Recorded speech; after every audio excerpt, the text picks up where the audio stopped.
Nigeze mbwira abantu uravuga ngo ntabwo nzapfa nazuye umuntu. Imana ishimwe cyane. Ngo umunsi umwe uwo muntu yitwa Sugira Steven aravuga ngo nahagaze imbere abantu bavuga ntaho nzapfa nazuye umuntu kugira ngo abantu banyemere bamenye ko ndi umuntu w'Imana. Ino hano rero ujye kutuzurira umuntu wacu. Imana ishimwe cyane.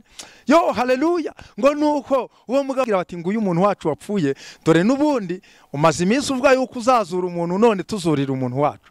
Imana ishaka kugera ku mugore w'Iserafati, uyu mugore w'umupfakazi nubundi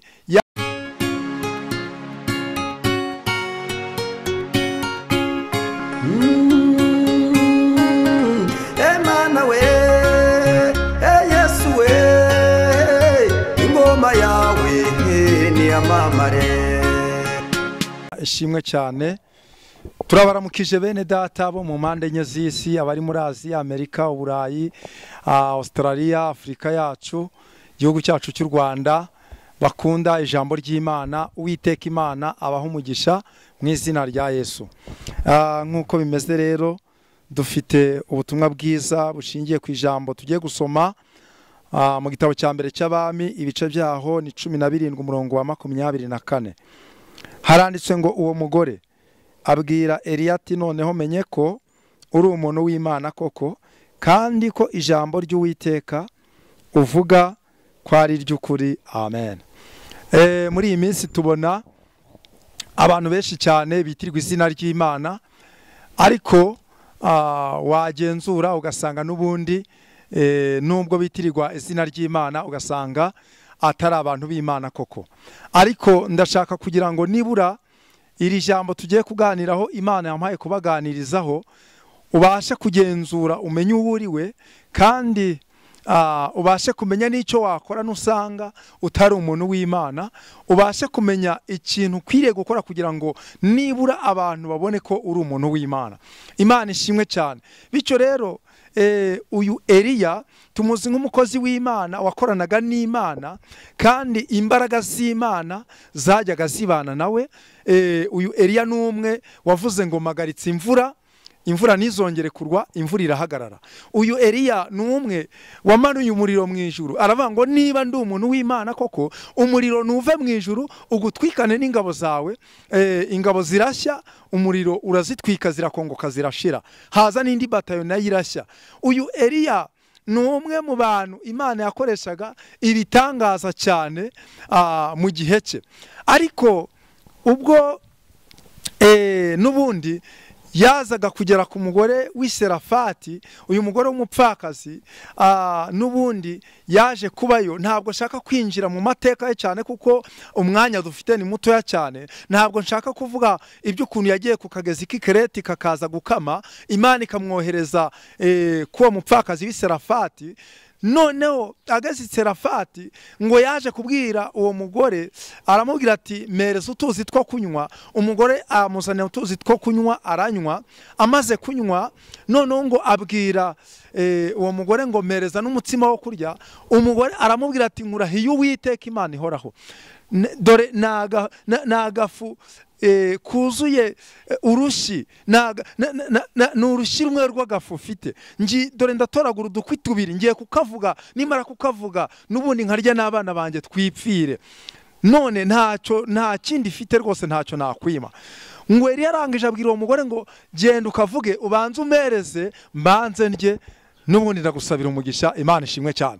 Ngo nuko uwo mugore aragenda arakavuga, ahereza Eliya. Eliya ararya, amaze kurya Bibiliya itubwira iki? Biratubwira ngo igiseke cy'uwo mugore ngo nicongera kubura mwifu. Imana ishimwe cyane. Bantu b'Imana, burya abantu tujya twifuza umugisha, ariko hari icyo twakora kugira ngo uwo mugisha tuwubone. Imana ishimwe cyane. Kugira ngo uwo mugisha uwubone hari icyo ukwiriye gukora. Ukwiriye kubanza warekura ugatanga, nubwo ari dukeya, ariko Imana yashaka kugira ngo nubundi urekure utange. Numara gutanga umugisha uzahera kuze. Imana ishimwe cyane. Ngo nuko uwo mugore atangira kubona ibyo kurya mu rugo rwe, yarazi yuko ubuzima bwe burangiye. Nono Eliya nawe ngo yakomeje kubaho ngaho, arakomeza yibera muri urwo rugo. Ariko nubwo byari bimeze bityo, uwo mugore ntabwo yari arakizera yuko Eliya ari umukozi w'Imana. Ngo igihe cyarageze umwana w'umugore aza gupfa. Umwana w'uriya mugore amaze gupfa, noneho ngo uwo mugore abwira Eliya ati ni iki cyatumye uza muri uru rugo kugira ngo wibutse Imana ibyaha byanjye none umwana wanjye akaba apfuye. Noneho ngo Eliya aravuga ati wa mana we, uyu mugore ko yangiriye neza none dore umwana warapfuye. Bibiliya irambwira ngo nuko uwo mugore ngo nuko Eliya atakambira intumbi, ngo nuko atakambira intumbi, arasenga asengera intumbi, ngo umwana barazutse. Imana ishimwe, dufite Imana izura ibyapfuye, dufite Imana igera mu byawe byanze, Imana ikongera ikabiha ubuzima, dufite Imana igera mu byawe abantu bavuga ngo byararangiye, ibyawe bikongera bikagira ubuzima, bikagira isura. Imana ishimwe cyane. Ushobora kubyara babiri bagapfa, ariko Imana yakugira neza. Haleluya. Imana yakugira neza, abantu bose bakabimenya. Ejo nari ndimo nganira na sheri wanjye, tuganira ku mumama twasenganye, twabanaga muri korari hano nari ndi mu cyaro. Yaje kubaka urugo, yubaka urugo ageze mu zabukuru. Noneho rero ageze muri izo zabukuru, kuko Imana yari afite isezerano ry'uko Imana izamuha urubyaro. Haleluya. Imana ishimwe cyane. Noneho amaze kubaka urugo, yari ageze mu zabukuru, Imana irareba ibona igihe cyo kuba atakibyara kiri bugufi. Ubwa mbere ihita imuhereza abana babiri. Imana ishimwe cyane. Imuhereza umuhungu n'umukobwa. Bidatinze ibirongeye imuhereje abandi bana. Noneho tuza kuganira na sheri, haravuga ati burya rero Imana n'umukozi w'umuhanga, yararebye ibona yuko nubundi igihe cyo kubyara cyo kiri kurangira. Noneho bwa mbere imuherereza rimwe babiri. Bivuze ngo iki? Iyo yagukereje iragutegera. Mwene data, ndagira ngo nkubwire ngo hari ikintu ukwiriye gukora, abantu bakamenya neza yo kuri umuntu w'Imana, kandi iyo bamaze kumenya kuri umuntu w'Imana, Imana nayo igikora ikintu cyo kukwemeza batakwemera, ba bantu bakamenya neza yuko uri umuntu w'Imana. Eliya amaze gusenga Imana, amaze gusengera intumbi, umwana arazuka, ngo wa mwana muhereza nyina, avuga ngo nguyu umwana wawe. Uyu mugore niho yavuze iri jambo, aravuga ngo noneho menye yuko uri umuntu w'Imana koko. Haleluya. Sema amina. Imana ishimwe. Hari ikintu Imana ikwiriye gukora, abantu bakamenya ko uri umuntu w'Imana. Nubwo uri umunyamasengesho, ntabwo abantu barakamenya yuko uri umuntu w'Imana. Nubwo uhanura, ntabwo abantu barakamenya yuko uri umuntu w'Imana. Hari icyo Imana ikwiriye kugukorera mwene data. Si uko utazi kuririmba neza, ariko si uko Imana itagusura ikavugana nawe, ariko ukeneye ikintu kimwe cyonyine. Imana ikwiriye gukorana nawe, abantu bakamenya yuko uri umuntu w'Imana. Imana ishimwe cyane. Urumva Eliya, Imana yakoranaga nawe, ikabana nawe igakora ibitangaza, ariko uriya mugore mu gihe cyose bari bamaranye ntabwo yari arakamenya ko ari umuntu w'Imana. Ariko Imana ikoranye nawe ikidasanzwe, abonye umwana azutse, niho yavuze iri jambo dusomye mu gitabo cy'Abami, igitabo cya mbere cy'Abami, niho yavuze iri jambo dusomye mu bice 17 umurongo wa 24. Aravuga ngo noneho menye yuko uri umuntu w'Imana koko, kandi yuko ijambo ry'Uwiteka uvuga ari iry'ukuri. Imana ishimwe cyane. Yewe mwene data, uri umuhanuzi w'Imana. Imana ikorana nawe, usengera abarwayi bagakira. Yewe ndagira nkubwire ngo uvuga ijambo ry'Imana rigafasha benshi, abantu bakihana. Ariko hari igitangaza kimwe, Imana ishaka gukorana nawe kugira ngo abantu bamenye yuko uri umuntu w'Imana. Imana ishimwe cyane. Nasomye ijambo ry'Imana aho Imana yabwiye Mose, irareba ibona bari kumusuzugura, ibona bari kumwitiranya, bari kubona nibazi ko ari umuntu w'Imana. Imana isanga Mose, iramubwira ati yewe Mose we, iri joro ndaza. Haleluya.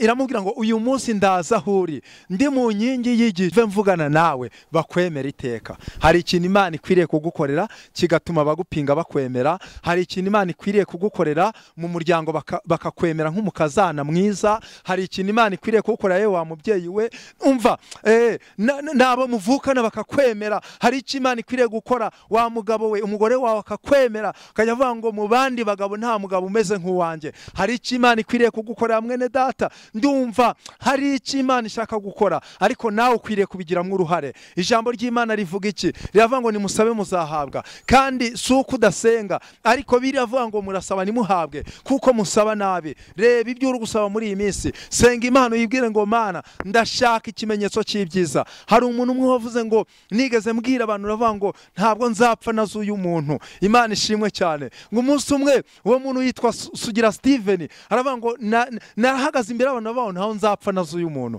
kugira ngo abantu banyemere bamenye ko ndi umuntu w'Imana. Noneho rero ngo aza kugera ahantu ngo hapfuye umuntu. Imana ishimwe cyane. Nega amatwi mwene data wumvise inkuru zawe, kuko izi nkuru ni izawe, ni wowe ukeneye kumva aya makuru. Ngo nuko ngo baramubwira bati none ko watwigishije ukavuga ngo ntabwo uzapfa utazuye umuntu, none umuntu wacu akaba yapfuye, ngwino hano rero ujye kutuzurira umuntu wacu. Imana ishimwe cyane.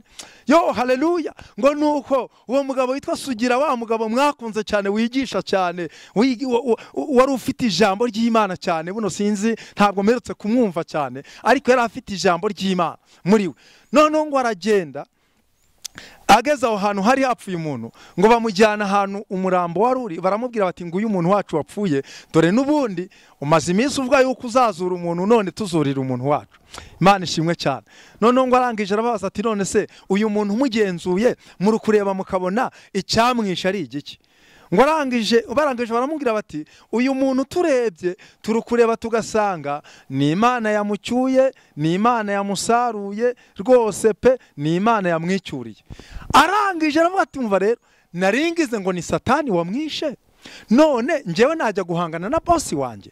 Urumva bosi wanjye ni Imana, none njyewe Imana niyo yamucyuye, none njye guhangana na bosi. Icyakora iyo sanga ari Satani wamwishe, mbasize mubazuriye.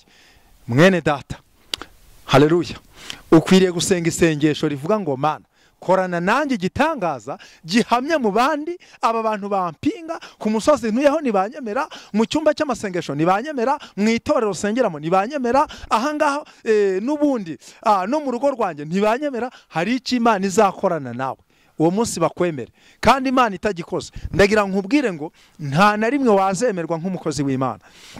Uyu mugore nawe ntabwo yajyaga yemera Eliya, nubwo yari yaramuhaye ibyo kurya. Akimara gusenga ati Imana uru rugo ruzemo ibyo kurya, ibyo kurya bikaboneka. Ntabwo uriya mugore yahise amwemera, ariko amaze kuzura uriya mwana, uriya mugore niwe yavuze ngo noneho menye yuko uri umuntu w'Imana koko. Haleluya. Imana yigeze isanga umugabo witwa Yosuwa, iramusanga nawe batamwemera. Irangije iramubwira ati yewe Yosuwa we, uyu munsi ndatangira kugukuza mu maso y'Abisiraheli kugira ngo bakwemere nk'uko bemeraga Mose. Mu bice bya Yosuwa ibice 4 umurongo waho ibice 4 umurongo wa 14 hari ijambo rimbwira ngo uwo munsi Uwiteka akuza Yosuwa mu maso y'Abisiraheli bose, baramwubaha nk'uko bubahaga Mose iminsi yose yamaze akiriho.